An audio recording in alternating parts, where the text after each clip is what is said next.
Assalamualaikum warahmatullahi wabarakatuh. Perkenalkan, nama saya Sinta Nur Khalifah dengan NIM 2020131011. Saya dari Prodi Pendidikan Sejarah. Di sini saya akan membuat video untuk memenuhi tugas dari Bapak Habib Saleh SPDM dengan mata kuliah Sejarah Indonesia Masa Islam. Di sini saya akan menjelaskan materi mengenai bagaimana masuknya Islam di Nusantara. Untuk mengetahui video lebih lanjut, kita simak video berikut ini. Teori-teori masuknya Islam. Ada beberapa teori terkait sejarah masuknya agama Islam ke Indonesia. Agama Islam masuk ke Nusantara Indonesia melewati perjalanan panjang dan dibawa oleh kaum muslimin dari berbagai belahan bumi. Kini, Indonesia menjadi negara dengan penduduk muslim terbesar di dunia. Menurut berbagai teori, ajaran Islam masuk ke Indonesia melalui orang-orang dari berbagai bangsa. Sebagian dari mereka ada yang datang ke Nusantara untuk berdagang sembari berdakwah. Ada pula kaum ulama atau ahli agama yang memang datang ke Nusantara untuk menyiarkan ajaran Islam. Teori India atau Gujarat. Teori yang dicetuskan oleh G.W.J. Drewes yang lantas dikembangkan oleh Senok Hungronje, J. Pisnapel, F.W.F. Suterheim, J.B. Montesquieu, hingga Sucipto Wirjo Suparto ini meyakini bahwa Islam dibawa ke Nusantara oleh para pedagang dari Gujarat India pada abad ke-13 Masehi. Kaum saudagar Gujarat datang melalui Selat Malaka dan menjalin kontak dengan orang-orang lokal di bagian barat Nusantara yang kemudian melahirkan Kesultanan Samudra Pasar sebagai kerajaan Islam pertama di Indonesia. Baiklah rekan-rekan, bisa kita lihat gambar di samping ya. Salah satu bukti yang mendukung teori ini adalah ditemukannya makam Malik Asali dengan angka 1297. Nama Malik Asali sebelum masuk Islam adalah Marasilu. Ia merupakan pendiri Kesultanan Samudra Pasai di Aceh. Serta ditemukan pula batu nisan lain di pesisir utara Sumatera bertanggal 17 Dzulhijjah 831 Hijriah atau 27 September 1428 Masehi. Makam ini memiliki batu nisan serupa dari Cambai, Gujarat dan menjadi nisan pula untuk makam Maulana Malik Ibrahim, salah satu wali Songo yang wafat pada tahun 1419. Teori Arab atau Mekah. Teori selanjutnya tentang masuknya Islam di Indonesia diperkirakan berasal dari Timur Tengah, tepatnya Arab. Teori Arab ini didukung oleh J. Van Leur, Anthony Hodgins, T.W. Arnold hingga Abdul Malik Karim Amrullah atau Buya Hamka. Menurut Buya Hamka, Islam sudah menyebar di Nusantara sejak abad 7 Masehi. Hamka dalam bukunya berjudul Sejarah Umat Islam 1997 menjelaskan salah satu bukti yang menunjukkan bahwa Islam masuk ke Nusantara dari orang-orang Arab. Bukti yang diajukan Hamka adalah naskah kuno dari Cina yang menyebutkan bahwa sekelompok bangsa Arab telah bermukim di kawasan pantai barat Sumatera pada 625 Masehi. Teori dan bukti yang dipaparkan Hamka tersebut didukung oleh T.W.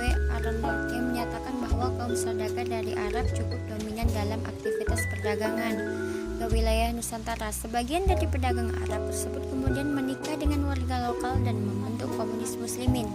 Mereka bersama-sama kemudian melakukan kegiatan dakwah Islam berbagai wilayah di Nusantara. Teori Persia atau Iran. Teori bahwa ajaran Islam masuk ke Nusantara dari berbagai Persia atau wilayah yang kemudian menjadi negara Iran. Pada abad ke-13 Masehi didukung oleh Umar Amir Hussein dan Hussein Dejadiningrat.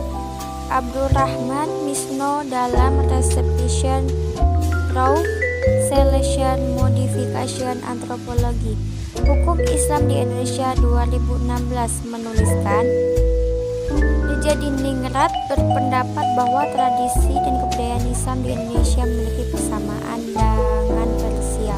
Salah satu contohnya adalah seni kaligrafi yang terpahat pada batu-batu nisan bercorak Islam di Nusantara. Ada pula budaya tabur di Bengkulu dan tablik di Sumatera Barat yang serupa dengan ritual di Persia setiap tanggal 10 Muharram.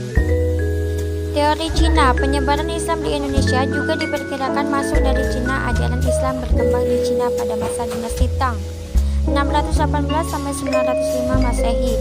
Dibawa oleh panglima muslim dari kekhalifahan di Madinah semasa era Khalifah Utsman bin Affan, yakni Sa'ad bin Abi Waqqas. Canton pernah menjadi pusatnya para pendakwah muslim dari Cina. Diyakini bahwa Islam memasuki Nusantara bersamaan dengan migrasinya orang-orang Cina ke Asia Tenggara.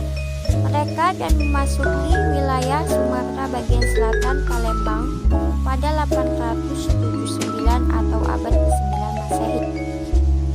Bukti lain adalah banyak pendakwa Islam keturunan Cina yang punya pengaruh besar di Kesultanan Demak. Kerajaan Islam pertama di Jawa seiring dengan keruntuhan Kemaharajaan Majapahit pada perjalanan abad ke-13 Masehi. Sebagian dari mereka disebut Wali Songo.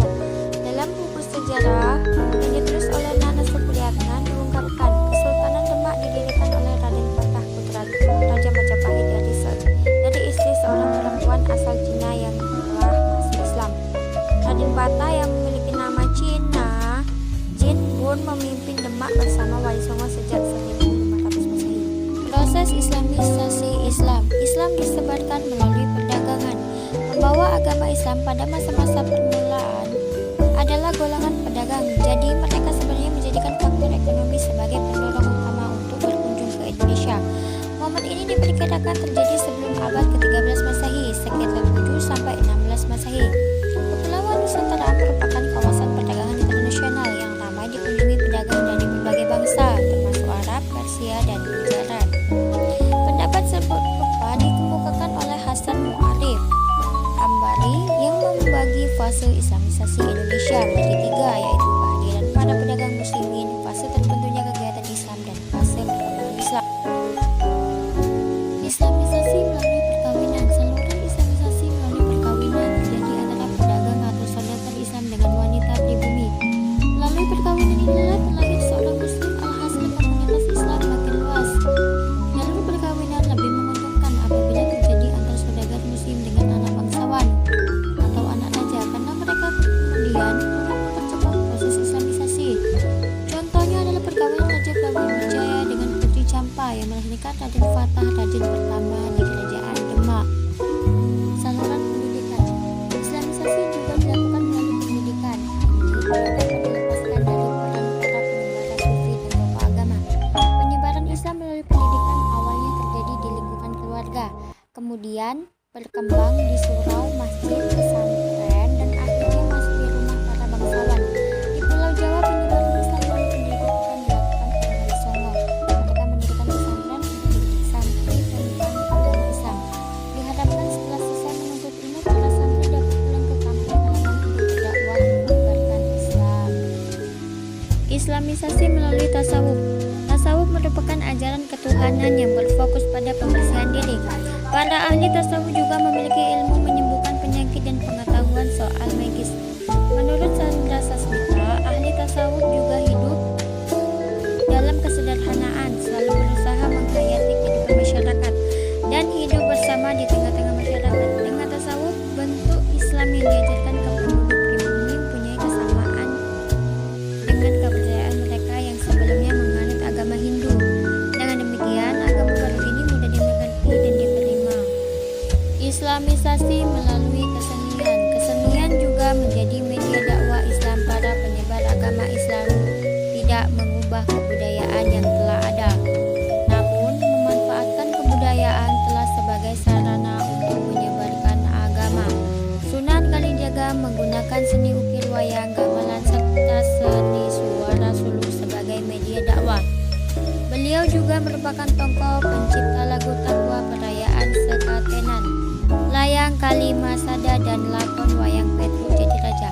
Seni tersebut membuat banyak orang tertarik, bahkan berhasil membuat sebagian adipati di Jawa memeluk Islam mulai Sunan Kalijaga. Mengapa Islam mudah diterima di Nusantara? Apa alasannya? Karena Islam merupakan agama yang paling cepat perkembangannya di Indonesia. Meski bukan agama pertama yang masuk ke Nusantara, Islam menjadi agama yang dipeluk oleh mayoritas masyarakat Indonesia saat ini.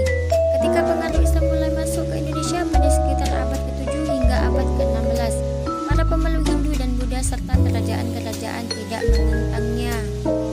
Penyebaran Islam dilakukan secara damai. Islam menyebar di Indonesia dengan cara damai, bukan dengan kekerasan. Tidak ada catatan sejarah yang menjelaskan tentang kekerasan dalam penyebarannya di Nusantara.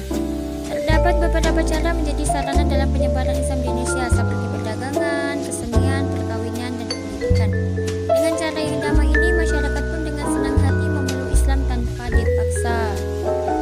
Syarat masuk Islam sangat mudah. Agama Islam mudah diterima oleh rakyat Indonesia sebab untuk menjadi umat Islam caranya sangat mudah. Tidak perlu memakai upacara-upacara yang memerlukan biaya besar. Syaratnya hanyalah dengan mengucap kalimat syahadat. Jika seseorang telah bersyahadat, maka telah masuk Islam dan menjadi pemeluknya. Pelaksanaan ibadahnya sederhana. Selain syarat masuknya yang mudah, pelaksanaan ibadahnya pun sangat sederhana dan tidak mengeluarkan biaya. Dengan demikian, setiap orang tidak merasa terbebani dalam menjalankan ibadah.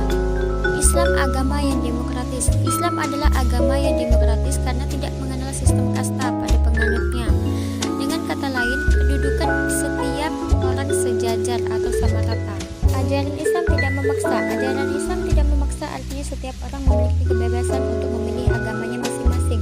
Dengan toleransi yang dimiliki Islam dalam beragama membuat orang semakin tertarik untuk memeluknya.